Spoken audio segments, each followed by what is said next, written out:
Hello students, welcome back to commerce studio. तो बच्चों, last class में हमने चैप्टर नंबर 5 अकाउंटिंग इक्वेशन ख़त्म किया। तो चलिए आज स्टार्ट करते हैं अपना चैप्टर नंबर 6, जिसका नाम है अकाउंटिंग प्रोसीजर्स।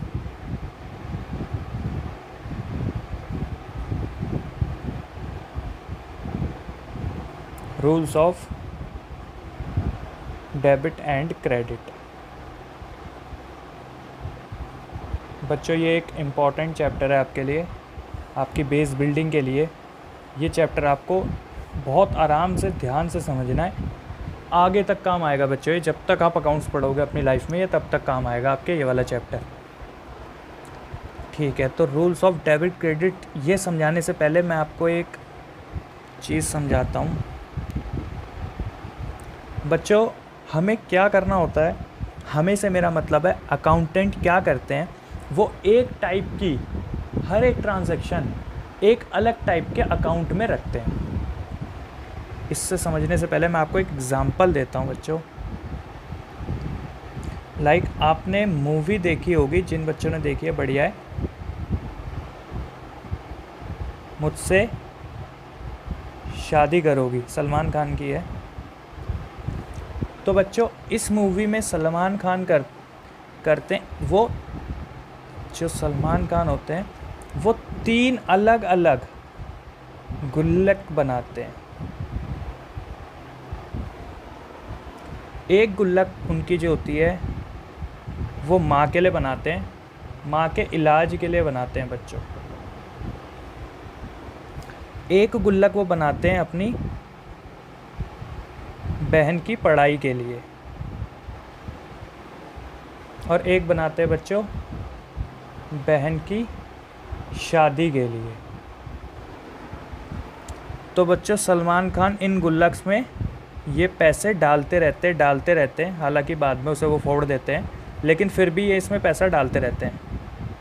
तो बच्चों, ये स्पेसिफिक गुल्लक्स बनाई गई हैं जिसमें ये पैसा इकट्ठा करते हैं। ऐसा ही होता है बच्चों अकाउंट्स में। हमें एक सेपरेट अकाउंट बनाना पड़ता है एक तरीके की ट्रांजैक्शंस को रिकॉर्ड करने के लिए। ठीक है बच्चों, तो एक अकाउंट क्या होता है, पहले आपको अकाउंट समझना पड़ेगा। तो account is a record of transactions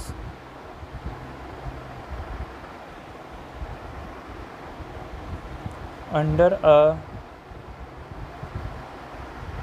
particular head. ठीक है बच्चों, इट रिकॉर्ड्स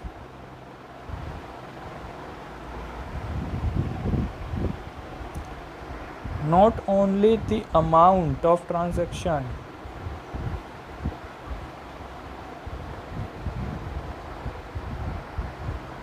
but also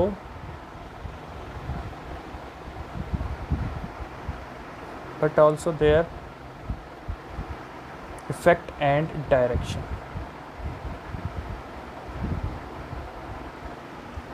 कहने का मतलब है बच्चों कि अकाउंट एक ऐसी चीज़ है इसमें रिकॉर्ड करी जाती है ट्रांजैक्शंस एक पर्टिकुलर हेड की। It records not only the amount of transaction but also their effect and direction. इसमें बच्चों सिर्फ उनके अमाउंट को ही रिकॉर्ड किया जाए ऐसा नहीं होता, उनके अमाउंट के साथ साथ उनके इफ़ेक्ट को भी रिकॉर्ड किया जाता है और उनके डायरेक्शंस को भी रिकॉर्ड किया जाता है। अब ये सब चीज़ें क्या हैं, तो चलिए मैं आपको एक अकाउंट का फॉर्मेट बना के दिखाता हूँ। तो बच्चों, अकाउंट का फॉर्मेट को हम टी शेप अकाउंट भी बोलते हैं। टी शेप अकाउंट मैं आपको एक तैयार करके दिखाता हूँ, छोटा सा।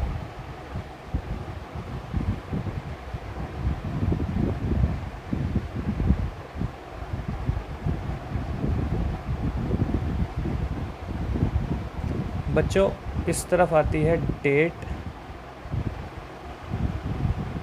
पर्टिकुलर्स, रुपीज़ या अमाउंट, फिर इधर दोबारा से डेट, पर्टिकुलर्स, रुपीज़। ये होती है बच्चों इसकी क्रेडिट साइड, जिसे हम शॉर्ट में CR लिखते हैं, और लेफ़्ट हैंड साइड होती है इसकी डेबिट साइड, जिसे हम शॉर्ट में DR लिखते हैं। ये बच्चों एक फॉर्मेट है, date particular rupees, date particular rupees. अगर मैं ध्यान से आपको समझाऊं तो ये जो मिडल वाली लाइन है ये इस अकाउंट को सेपरेट कर देती है। इतने पार्ट को बच्चों डेबिट साइड बोला जाता है और इस पार्ट को बच्चों क्रेडिट साइड बोला जाता है। इसके अंदर बच्चों सारी ट्रांजैक्शंस रिकॉर्ड होती है। लाइक कोई भी चीज़ होगी तो उसका नेम यहाँ पर आएगा, नेम ऑफ हेड यहाँ पे आएगा और उसकी अमाउंट इधर आएगी। कोई भी चीज़ होगी तो उसका नेम ऑफ हेड यहाँ आएगा, उसकी अमाउंट इधर आएगी। और ये जो भी ट्रांजैक्शन हो रही है ये जिस डेट पे हो रही है वो डेट इधर आती है, डेट वाले कॉलम में। ठीक है बच्चों, उसके बाद इन अकाउंट्स को क्लोज़ कर दिया जाता है। तो क्लोज़, इनकी अमाउंट को क्लोज़ किया जाता है और फिर पूरा अकाउंट क्लोज़ कर दिया जाता है। इसे बोलते हैं बच्चों टी शेप अकाउंट। हालांकि टी शेप अकाउंट हम आगे आने वाले क्लासेस में सीखेंगे। ये होता है बच्चों अकाउंट का, मैंने मीनिंग समझा दिया आपको, और ये अकाउंट का एक फॉर्मेट होता है। तो चलिए आगे बढ़ते हैं, आप इसे नोट डाउन कर लीजिए तब तक, फिर मैं आपको आगे ले चलता हूँ चीज़ें समझाने के लिए। ठीक है, तो आपने नोट डाउन कर लिया होगा बच्चों। चलिए आगे बढ़ते हैं। ठीक है, तो चलिए हम अब आगे बढ़ते हैं। अब हम पढ़ते हैं बच्चों क्या रूल्स होते हैं डेबिट और क्रेडिट के। ये इम्पोर्टेंट टॉपिक है, मैं आपको कुछ चीज़ें समझाऊंगा बच्चों पहले, साथ ही मैं आपको फिर इनके रूल्स भी बताऊंगा।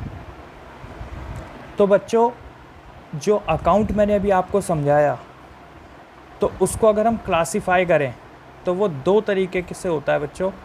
एक ट्रेडिशनल अप्रोच होती है इसकी और एक मॉडर्न अप्रोच होती है। चलिए हम उस पर नहीं जाते, मैं आपको सीधा समझाता हूँ। हम बच्चों अकाउंट जो होता है उसको तीन उसमें डिवाइड करते हैं। एक अकाउंट कितने टाइप का हो सकता है, तो मैंने आपको बताया है ये 3 टाइप का हो सकता है जनरली।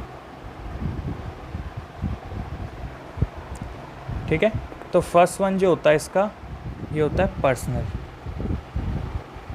तो बच्चों पर्सनल के अंदर जो भी पर्सनल अकाउंट्स होंगे, इसके अंदर क्या चीज़ें आएंगी मैं अभी आपको समझाऊंगा।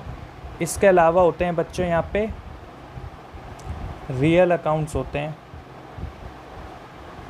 और फिर आते हैं बच्चों नॉमिनल अकाउंट्स।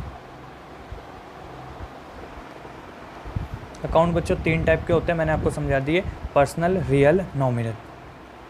तो अगर मैं आपसे बोलूँ पर्सनल अकाउंट के अंदर कौन कौन सी चीज़ें आती होंगी, किस चीज़ से रिलेटेड अगर कोई चीज़ हो जिसे हम पर्सनल में क्लासीफाई करें, तो ये होता है अमाउंट या फिर अकाउंट्स, कोई भी अकाउंट अगर हो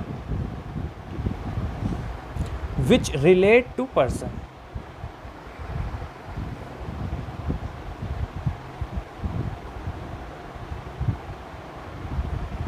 जो कि पर्सन्स से रिलेट करे, या फिर आप ऐसे कह सकते हो किसी फर्म का नाम हो, किसी इंडिविजुअल का नाम हो, कोई डेटर हो, कोई क्रेडिटर्स हो। बच्चों ये आते हैं पर्सनल के अंदर। ठीक है बच्चों, डेटर या क्रेडिटर या कोई और एंटरप्राइजेस, बिजनेस के नाम, ये सब पर्सनल के अंदर आते हैं। ठीक है, तो आप समझ गए होंगे पर्सनल मीन्स पर्सन इसके अंदर हमारा आता है। और इसी से रिलेटेड बच्चों एक रूल है, इसी से रिलेटेड। ये रूल आपको ध्यान में रखना है, सबसे इम्पोर्टेंट रूल यही है कि debit the receiver and credit the giver. यानी जिससे रिसीव हो रहा है बच्चों पर्सनल अकाउंट में, उसे आप डेबिट करोगे, और जो दे रहा है बच्चों उसको आप क्रेडिट करोगे। आपको ये बात समझ आई? एग्ज़ाम्पल के तौर पे अगर मैं आपको यहाँ पे एक एग्ज़ाम्पल दूँ, तो एग्ज़ाम्पल के तौर पे अगर मुझे किसी से कोई चीज़ लेनी है और अभी तक नहीं ली, तो मैं उसको डेबिट करूँगा बच्चों। लाइक डेटर हमारा डेबिट होता है और क्रेडिटर क्रेडिट होता है। ठीक है, तो ये इसका एक एग्ज़ाम्पल आप कह सकते हैं। इसके बाद बच्चों रियल की अगर हम बात करें तो रियल जो होते हैं, रियल अकाउंट कौन से होते हैं? ऐसे अकाउंट्स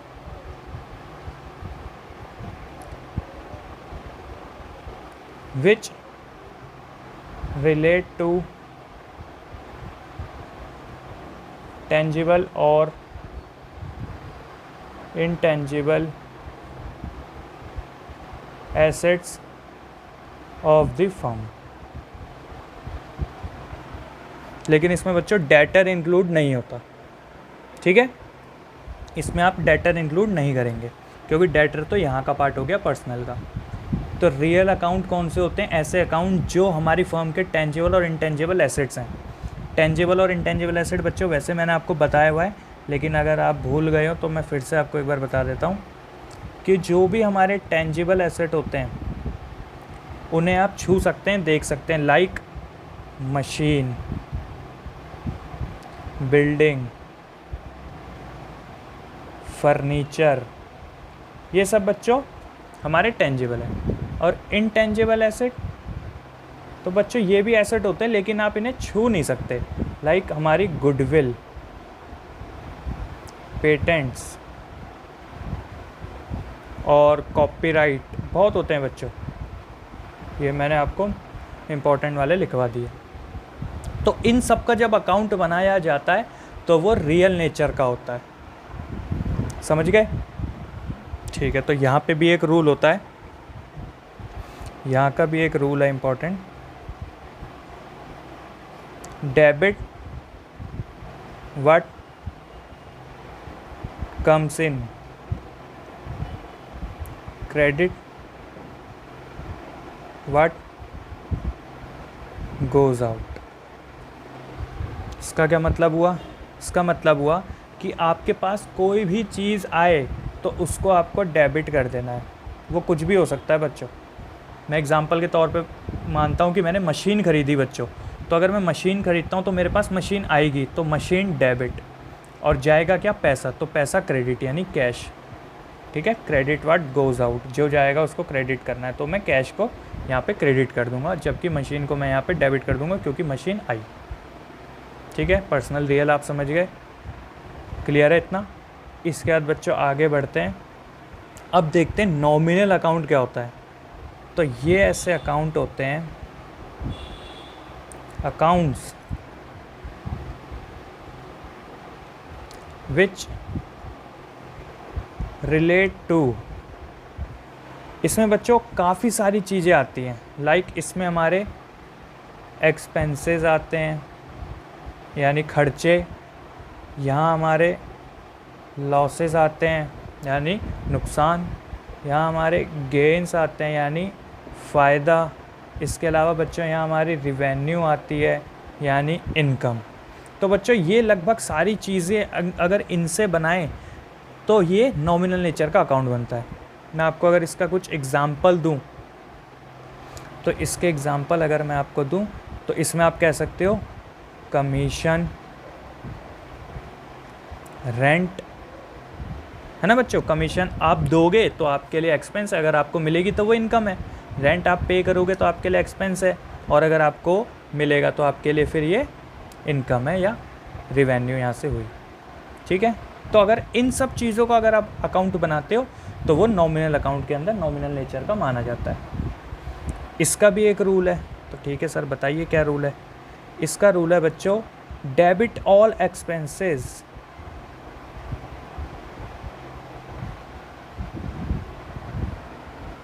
डेबिट ऑल एक्सपेंसेस और क्रेडिट ऑल इनकम्स, यानी जितने भी एक्सपेंस या जितने भी लॉस होते हैं उसको आपको डेबिट करना है और जितनी भी इनकम होती है उसको आपको क्रेडिट करना है, ठीक है? तो ये चार्ट जो मैंने बताया इसमें आपको मैंने, ये बहुत इंपॉर्टेंट है बच्चों, मोस्ट इंपॉर्टेंट, आप इस चैप्टर की ये चीज़ समझ लीजिए, पेपर में यहीं से पूछा जाता है। आपको सबसे पहले ये क्लियर होना चाहिए कि कौन सा अकाउंट, किस तरीके का अकाउंट कौन से नेचर का होता है। यही क्वेश्चन पूछते हैं बच्चों वो कि पर्सनल नेचर का है, रियल नेचर का है या नॉमिनल नेचर का है। उसके बाद मैंने आपको यहाँ पे 3 रूल्स समझाए हैं इसके। तो ये रूल्स भी आपको याद होने चाहिए, ये रूल्स भी आपको याद होने चाहिए। और मैंने आपको समझा तो दिए ही हैं ये। आप ऐसा कीजिए बच्चों, ये पेज आप आराम से नोट डाउन कर लीजिए। ठीक है, तो आपने नोट डाउन कर लिया होगा। चलिए फिर आगे बढ़ते हैं, नोट डाउन कर लिया तो।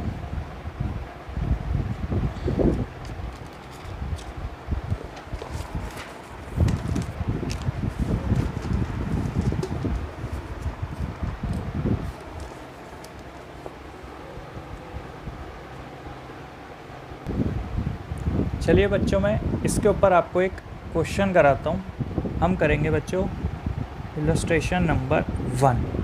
मैं आपको शो कर देता हूँ इलस्ट्रेशन नंबर 1। बच्चों ये रहा हमारा इलस्ट्रेशन नंबर 1, आप इसे नोट डाउन कर लीजिए। ठीक है, तो चलिए मैं आपके साथ इस क्वेश्चन को रीड करता हूँ। Classify the following accounts into personal, real and nominal accounts. कह रहा है ये हमने आपको कुछ अकाउंट्स बताए हुए हैं, इन अकाउंट को आप क्लासीफाई करके बताओ कि क्या ये पर्सनल है या रियल है या फिर नॉमिनल है। ठीक है, तो चलिए देखते हैं। सबसे जो फर्स्ट दिया हुआ है बच्चों, वो दिया हुआ है इन्होंने हमको कैश। तो कैश क्या होगा बच्चों, मैंने आपको बताया था कोई भी एसेट, चाहे वो टेंजेबल हो या फिर इनटेंजेबल हो, एक्सक्लूडिंग डेटर, वो सब के सब क्या होते हैं बच्चों, रियल नेचर के, यानी ये रियल अकाउंट है। ठीक है, सेकंड है इस क्वेश्चन में बैंक। अब बैंक क्या है बच्चों, देखो बैंक किसी पर्सनल इंसान का होगा, यानी ये कहाँ पे आएगा, फिर पर्सनल का है, तो ये फिर क्या हो जाएगा हमारा पर्सनल अकाउंट। क्लियर है इतनी बात तो? ठीक है। थर्ड पॉइंट इसमें गिवन है हमको आउटस्टैंडिंग सैलरीज। कोई भी चीज़ आउटस्टैंडिंग हो सकती है बच्चों, सैलरी, रेंट, कुछ भी अगर आउटस्टैंडिंग होता है इसका मतलब वो भी पर्सनल होगा। कुछ बच्चों को कन्फ्यूज़न होगी कि सर अभी तो आपने बताया था सैलरी, रेंट, कमीशन, अगर ये चाहे इनकम हो या एक्सपेंस हो, ये तो हमारे नॉमिनल नेचर के होने चाहिए। लेकिन बच्चों यहाँ पे इन्होंने टर्म यूज़ कर दिया आउटस्टैंडिंग। आउटस्टैंडिंग जहाँ भी यूज़ होगी इसका मतलब वहाँ ये स्पेसिफिक हो जाता है, ये स्पेसिफाई हो जाता है कि एक पर्टिकुलर पर्सन से हमें ये पैसा आउटस्टैंडिंग है, यानी उसको हमें पे करना है। तो हम उस बंदे का नाम लिखते हैं बच्चों कि ठीक है इस बंदे को हमने सैलरी का पैसा पे करना है, इसलिए ये पर्सनल अकाउंट माना जाता है। ठीक है, नेक्स्ट फोर्थ पॉइंट इसका है, फोर्थ पॉइंट है बच्चों सेल्स। सेल्स, तो बच्चों सेल्स क्या होंगी, सेल्स से हमें इनकम होगी बच्चों, तो ये नॉमिनल अकाउंट है एक। क्लियर है? फिफ्थ है बच्चों accrued interest.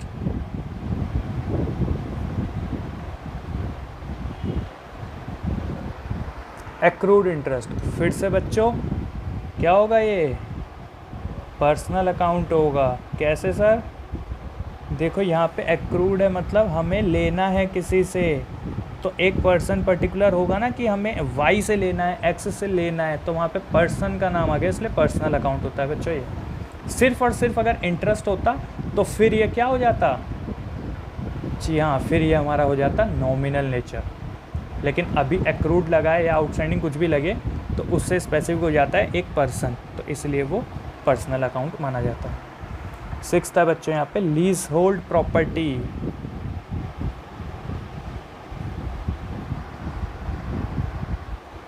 Lease hold property, property बच्चों हमारा एसेट होता है जो कि एक टेंजिबल एसेट होता है। तो टेंजिबल एसेट है तो बच्चों किस नेचर का हुआ, ये एक रियल अकाउंट हुआ। क्लियर हो रही है बातें? ठीक है, फिर बच्चों सेवंथ, तो सेवंथ है बच्चों ड्राइंग्स। ड्राइंग्स का मतलब आपको पता है, पैसा अगर हम पर्सनल चीज़ों के लिए निकाल लें तो बच्चों ड्राइंग भी एक पर्सन ही करेगा, इसलिए ये भी एक पर्सनल अकाउंट माना जाता है। क्योंकि ड्राइंग कौन करता है, प्रोप्राइटर करता है। अगर प्रोप्राइटर ड्राइंग करे या न्यू कैपिटल लगाए तो बच्चों प्रोप्राइटर यानी कि ओनर के लिए ही माना जाता है, इसलिए ओनर के अकाउंट में ही आता है। ओनर का अकाउंट यानी कि पर्सनल अकाउंट, क्योंकि उसका नाम होगा ना, वहाँ पे राम श्याम कुछ तो नाम होगा, इसलिए इसको पर्सनल अकाउंट माना जाता है। Next 8th, discount received.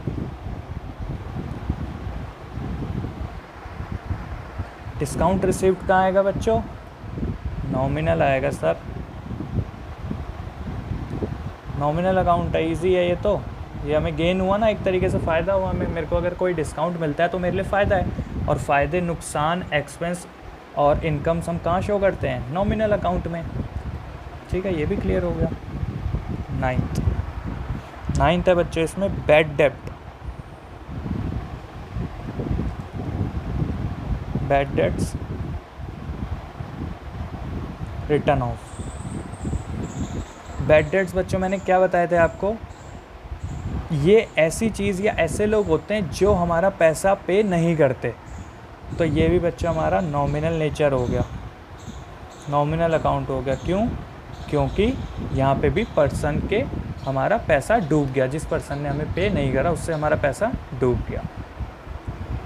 ठीक है। 10th, परचेजेस यानी खरीद। तो बच्चों अगर मैं परचेज़ करूँगा तो इससे क्या होगा, पैसा जाएगा, गुड्स आएंगे, इसलिए ये नॉमिनल अकाउंट ही होता है। ठीक है। फिर 11th है बच्चों इस क्वेश्चन में हमारा बैड डेब्ट रिकवर।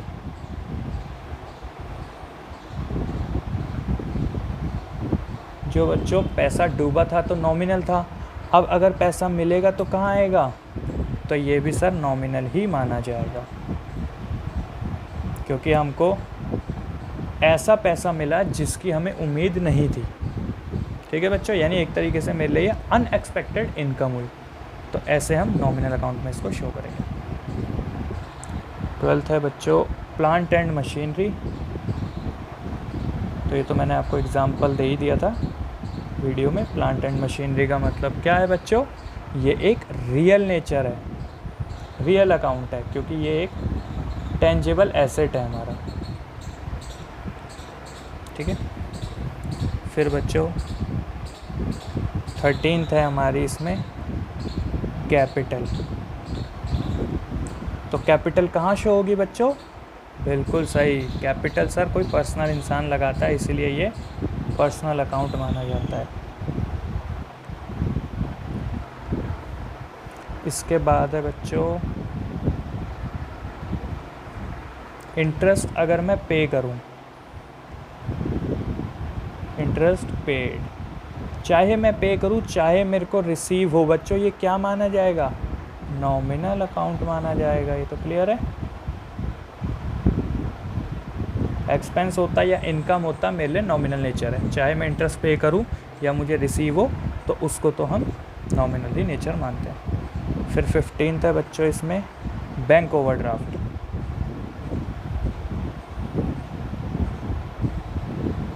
बैंक ओवरड्राफ्ट बच्चों क्या होता है, ये होता है बच्चों नेगेटिव बैलेंस बैंक का। तो जैसे हमारा बैंक पर्सनल था, अगर बैंक ओवरड्राफ्ट यानी ये पॉजिटिव बैलेंस है और ये नेगेटिव बैलेंस है, तो ये भी क्या होगा, पर्सनल अकाउंट ही माना जाएगा। ठीक है। ठीक है, कुछ यहाँ पे रह गए हैं तो वो मैं इधर करा देता हूँ। तो बच्चों इसके बाद 16th जो है वो है प्रीपेड रेंट।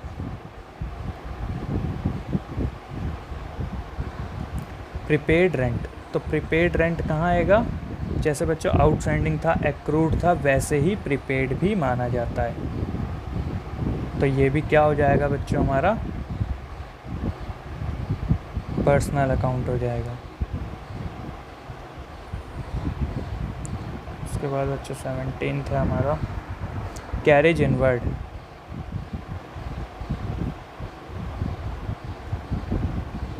कैरेज इनवर्ड बच्चों एक तरीके का हमारा एक्सपेंस होता है, डायरेक्ट एक्सपेंस होता है बच्चों ये। खैर इसको मैं आगे आपको समझाऊंगा सही से क्या होता है, लेकिन अभी के लिए आप ये समझ लीजिए कि ये हमारा एक एक्सपेंस होता है। तो एक्सपेंस कहाँ आते हैं बच्चों? सारे एक्सपेंस नॉमिनल नेचर के होते हैं, यानी नॉमिनल अकाउंट में आते हैं। लास्ट है बच्चों इसमें गुडविल। तो गुडविल क्या है बच्चों? एक इनटेंजिबल एसेट, और इनटेंजिबल एसेट हो चाहे टेंजिबल एसेट हो, उसका नेचर क्या होता है? रियल अकाउंट होता है उसका नेचर। ठीक है, क्लियर हुआ? ये मैंने आपको इतने सारी टर्म्स सिखाई जो कि मैंने आपको समझा के कराई हैं। तो चलिए, मैंने आपको अब होमवर्क देना है। तो आपका होमवर्क है बच्चों क्वेश्चन, ये इलस्ट्रेशन नंबर 2 आपका होमवर्क है। इसमें भी आपको सेम चीज़ें ही करनी है। ठीक है, डेबिट क्रेडिट भी इसमें आपको बताना है। अगर कोई डाउट होगा तो मुझसे पूछिएगा, वरना अगर रेंट रिसीव, तो जो रूल्स मैंने आपको बताए तो उन्हीं रूल्स से ये आपको ध्यान से समझ के क्रेडिट होगा या डेबिट होगा ये ध्यान लगा के करना है। ठीक है बच्चों, इसके अलावा बच्चों आपको करना है इलस्ट्रेशन नंबर 3, ये रहा। ठीक है, ये 2 इलस्ट्रेशन आपको करने हैं, और फिर आपको करना है क्वेश्चन नंबर 1, बस क्वेश्चन नंबर 1। तो आपको ये 3 मैंने आपको क्वेश्चन दिए, इलस्ट्रेशन नंबर 2, 3 और क्वेश्चन नंबर 1। बस इतना करना है बच्चों आपको। ठीक है, ठीक है बच्चों, तो आपको मैंने होमवर्क दे दिया, आप ये वाला क्वेश्चन नोट डाउन कर सकते हैं। हम मिलेंगे बच्चों नेक्स्ट क्लास में एक नई वीडियो के साथ। ठीक है बच्चों, थैंक यू।